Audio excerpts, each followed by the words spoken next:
Jason Takes Manhattan. Now, New York has a new problem.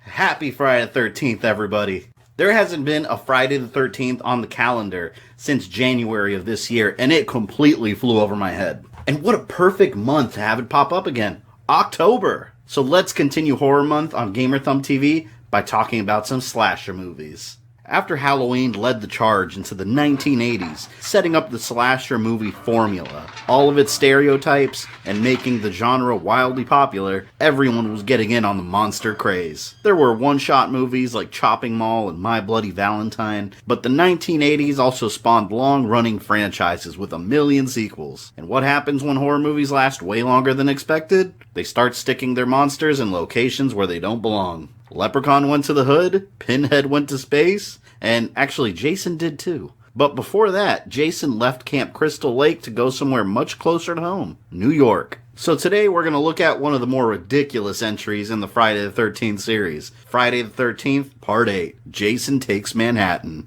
The last time Jason appeared before this was 1988's Friday the 13th, Part 7, The New Blood, when Jason went up against Tina, a girl with psychic powers that summons the spirit of her dead father to drag Jason down to the depths of Crystal Lake. But like any good horror movie icon, Jason just can't stay dead. Jason Takes Manhattan starts with a narrator that couldn't have set the mood for the movie any better than he did. A land of steel and concrete, trapped by dark waters. There is no escape. Nor do we want it. We've come to thrive on it. And each other.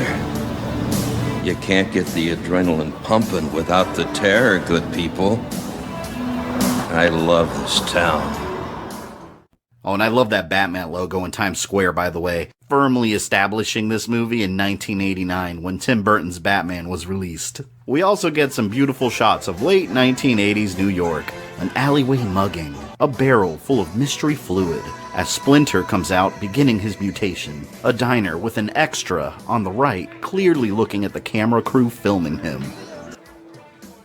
Graffiti sprayed walls, drug addicts shooting up, and the Statue of Liberty, a perfect New York intro. Then we go to Susie and Jim, two teenagers alone on a boat over in Camp Crystal Lake, sharing a romantic evening. In all of these movies, there is one thing I have never understood. Why would anybody go anywhere near Crystal Lake? I'm sure there's been news reports of teenagers going missing every time they go near this place. Did the survivors from previous movies not go to the cops and say anything? Jim even tells Susie the story. There was this boy named Jason Voorhees. Drowned in Crystal Lake about 30 years ago.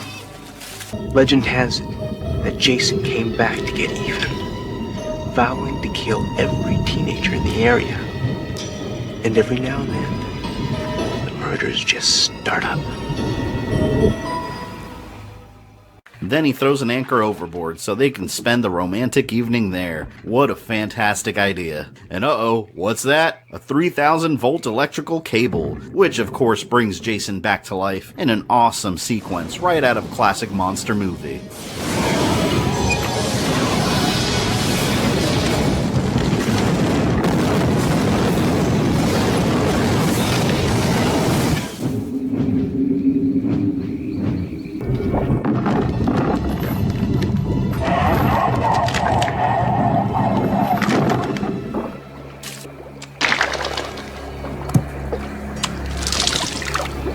And then Jason instantly attacks Susie.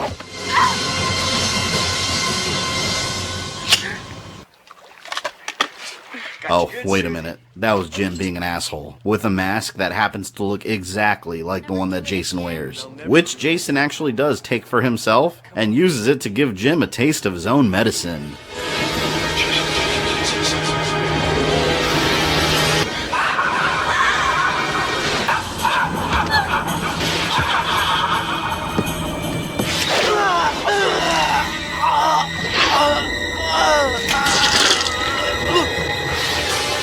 And Susie hauls ass right out of there and hides. But you know that hiding in a horror movie never works. And get ready to witness some A+ acting.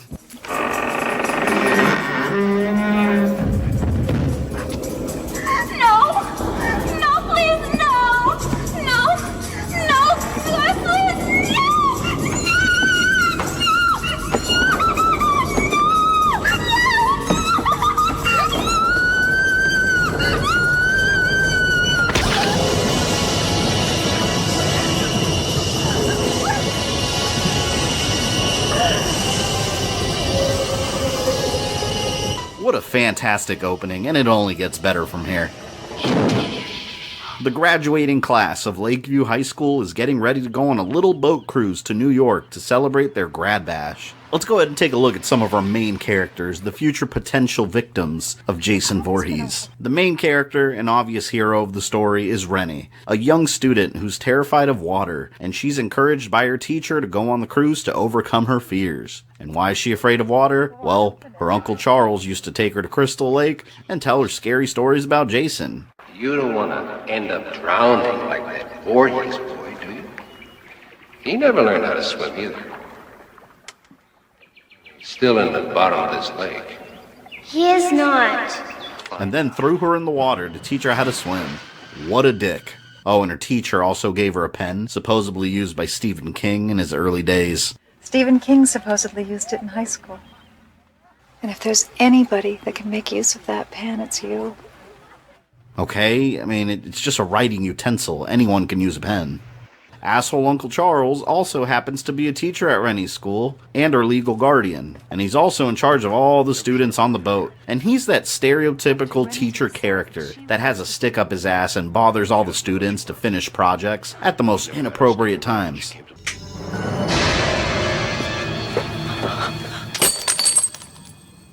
I'll be coming around to your stateroom in exactly 15 minutes, Miss Mason, so you better have your biology project ready or I'll be phoning your parents. What? They're on a grad bash cruise. Who's worried about finishing schoolwork at that time? Then we've got the captain who takes his job way too seriously and wants nothing more than to have his son be just like him. How about we start up the engines and come around 180 degrees? Forgetting something, mister?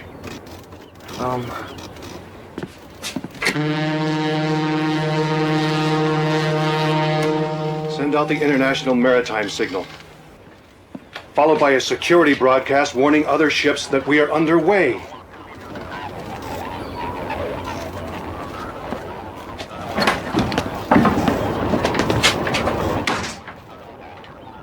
His son Sean is the heartthrob, the young man with a phenomenal haircut that's here just to be the love interest of the main character. And oh no, Jason snuck on board, and another stereotypical character, the creepy sailor, somehow knows that shit is gonna go down. This voyage is doomed. This girl, JJ, wants to make her own 80s hair metal music video, so she's looking all over the ship searching for the perfect location to shoot it, and she makes the classic mistake of going off on her own.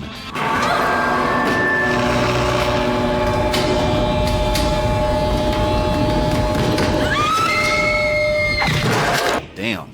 Wayne is the video club nerd that walks around with his camera, filming everything and aspiring to be a future filmmaker. And he has a huge crush on Tamara, the required horror movie slut character, who has absolutely no personality trait other than being a complete bitch to everyone. For example, she knows that Rennie is scared of water, so what does she do? She knocks her off the boat into open water. That's a bit drastic, considering that she could have easily killed her. And Rennie sees a hallucination of Jason underwater for some reason. I have no idea why. The heroic Sean jumps in and rescues her. Rennie sees Jason's spirit throughout the entire movie at the worst possible times, and she does the typical horror movie thing where you just saw something completely outside of normal reality, but you act like nothing happened. If this happened to me, I would be telling everybody, yo, I swear to God, I just saw a little boy in the water that was pulling me down. I don't get it. I just don't. Anyways, going back to Slutty Tamara, she's so loose that she tries to bring Uncle Charles into bed in a plot to blackmail him for good grades. That's disgusting. I can imagine the actress playing her dreading this scene after she read the script, but the actor that plays Uncle Charles looks like he got the best part in that scene. What is going on here? You got anything good? Yeah, very kinky. Give me that tape. Give it to me. Come and get it. Now that Tamara's sexual promiscuousness has been solidly established, we know these characters never survive these things.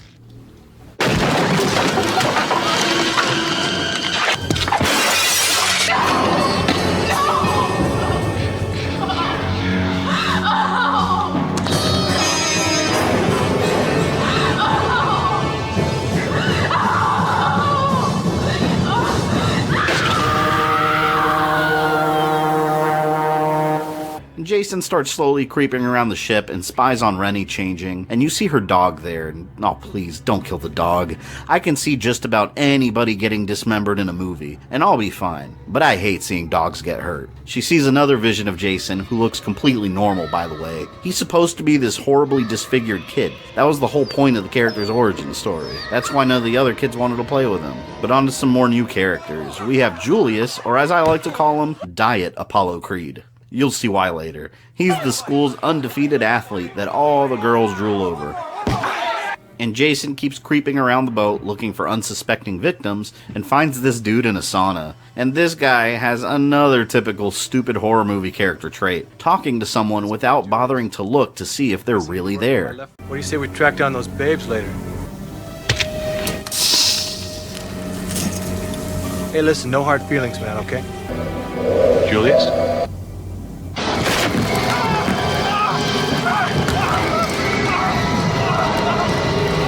What a shame. While Renee has yet another vision of Jason, this time disfigured. I don't know what the hell is going on with her, and the movie never explains it. But at the end of the day, I don't care. I'm watching this movie for the epic Jason kills, not to worry about her mental problems.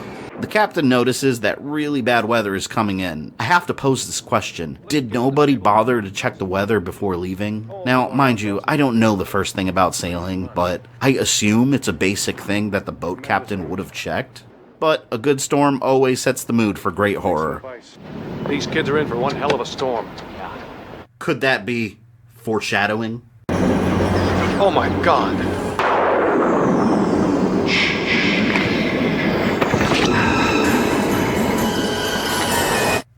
Yeah, it sure was.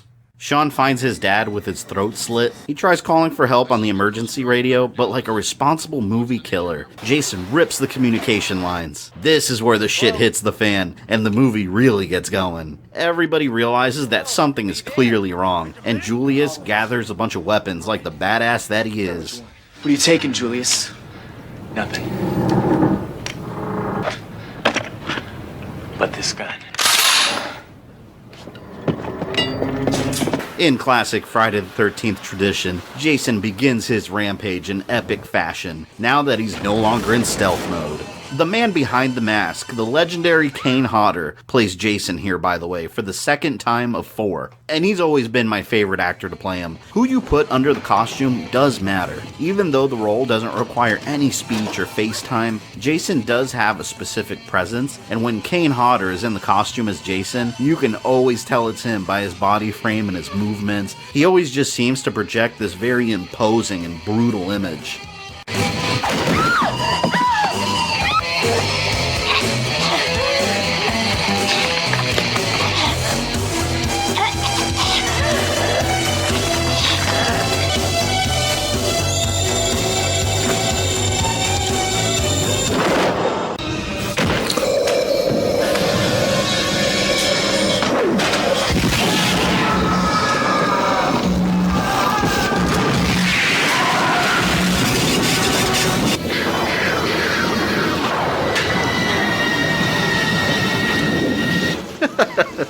I love how Jason throws that axe. Like, get that shit out of my face. Let's see that again. Then the kid runs away, climbing a ladder, and Jason's like, fuck, that's really high. Then he just teleports up there. This is real-time footage right here, without me doing any kind of editing. Look how quickly he happens to get up there.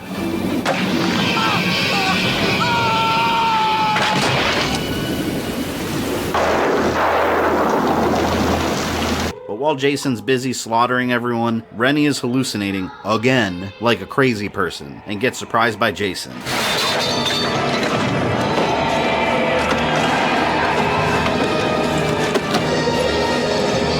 And then she stabs him in the eye with Stephen King's pen. I guess it actually was good for something.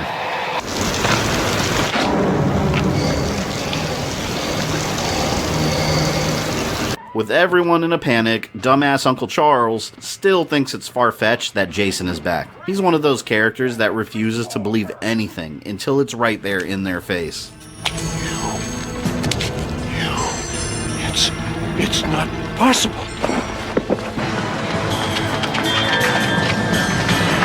With the boat flooding, all the survivors get in a lifeboat and escape to safety, conveniently ending up by New York.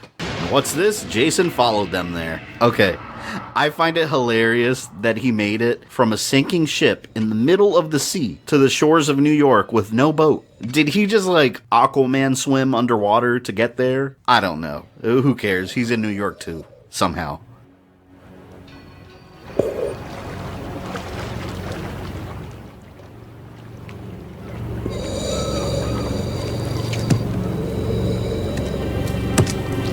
Let's back up a minute here.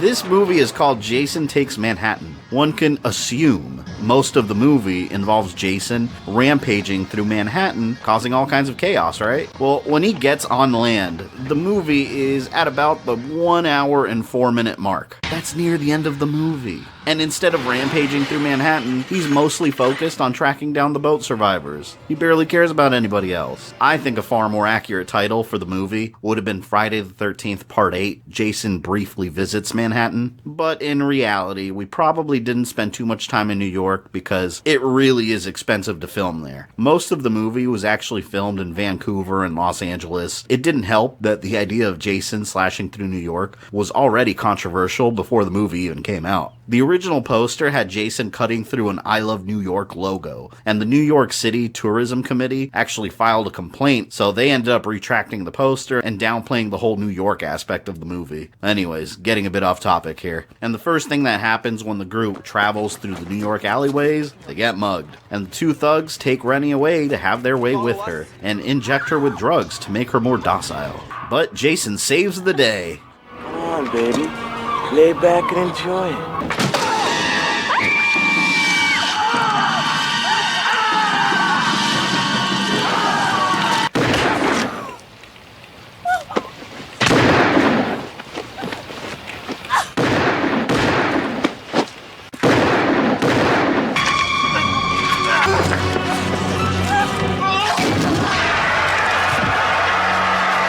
Hold on. Is Jason a hero now? Has he simply just been misunderstood?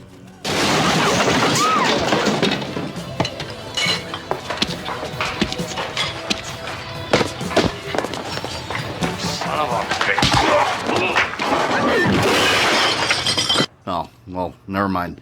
He just wants to kill everybody that's in his way. It looks like he accidentally saved her. So Jason continues traveling around New York, tracking down the boat survivors. And when he encounters Julius, otherwise known as Diet Apollo Creed, it results in what is quite possibly one of my favorite Friday the 13th moments, as Julius engages Jason in a boxing match.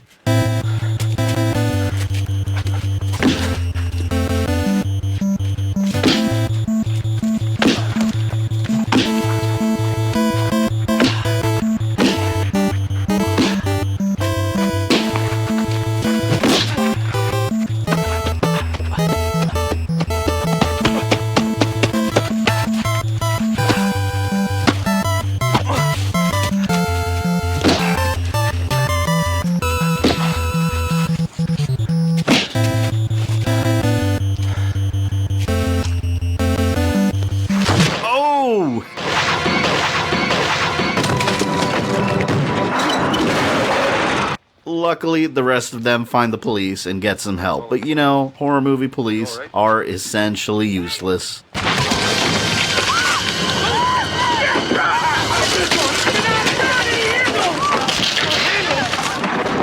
So Rennie and the gang GTA the police car and run Jason over. But then she starts hallucinating again. This is absolutely the wrong time to be seeing shit. You know what? I guess you can blame the drug she was injected with this time.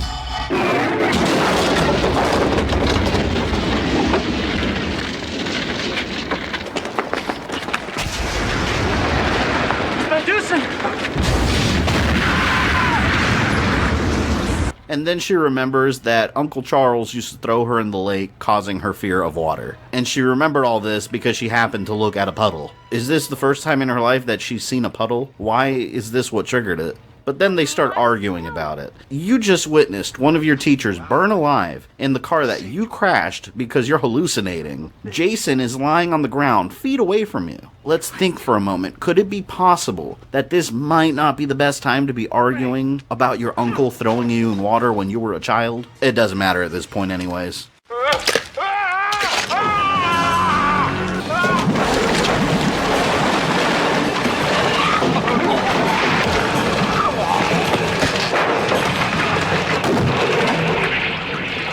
Rennie and Sean continue running around the city trying to run away as Jason chases them down. More accurately, as Jason slowly walks after them, but magically catches up every time. At one point, they even end up in a subway, and I feel like the movie makers really missed a great opportunity here. This is a horror movie, right? Jason could have slashed his way through the train, causing all kinds of chaos, but instead, he just fumbles around trying to get Rennie and Sean while pushing people out of the way. And after he gets off the subway train, Jason ends up getting electrocuted like an idiot.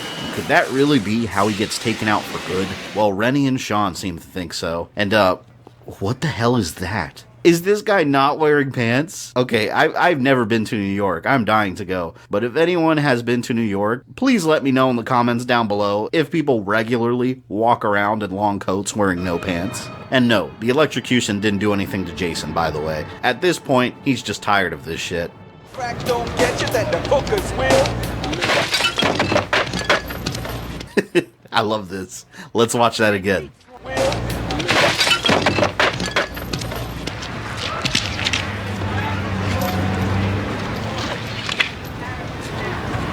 Yo, man, it's cool. It's cool, man. It's cool. And it wouldn't be a movie version of New York if manhole covers weren't readily open for anyone to stumble upon. So they run through the sewers with Jason miles behind them, as they find a sewer worker that warns them that toxic waste is about to flood the sewers. Is that what happens in New York every night at midnight? A tsunami of toxic waste just rockets by under the streets? I find that hard to believe, but I guess it explains this. And oh no, Jason caught up.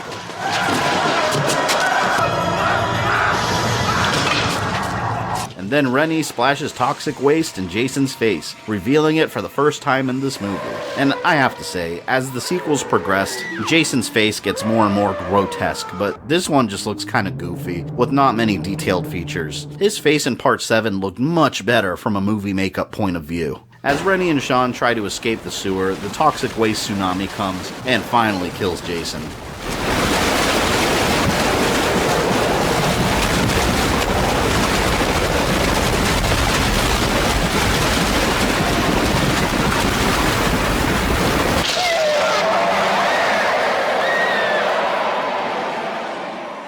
And for some reason, they both now see him as a regular kid. Again, I don't know. I don't understand the whole vision thing. But is Jason really dead?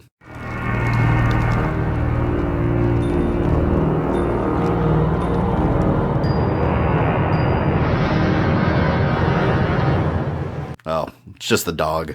Jason Takes Manhattan is one of my favorite Friday the 13th movies, even if it was the worst reviewed one when it originally came out, but it's goofy fun that doesn't take itself seriously in any way, shape, or form. So go check it out if you haven't already. It's easily available online on DVD. The Blu-ray version isn't available on its own. You have to buy the extremely overpriced box set that comes with all the movies to get it. If you did enjoy this review, give me a like and a comment down below. What's your favorite Friday the 13th movie? And remember to subscribe and follow me on Twitter if you haven't already. This is Fabian. I love you guys, and I'll see you next time. It's like this. We live in claustrophobia. A land of steel and concrete.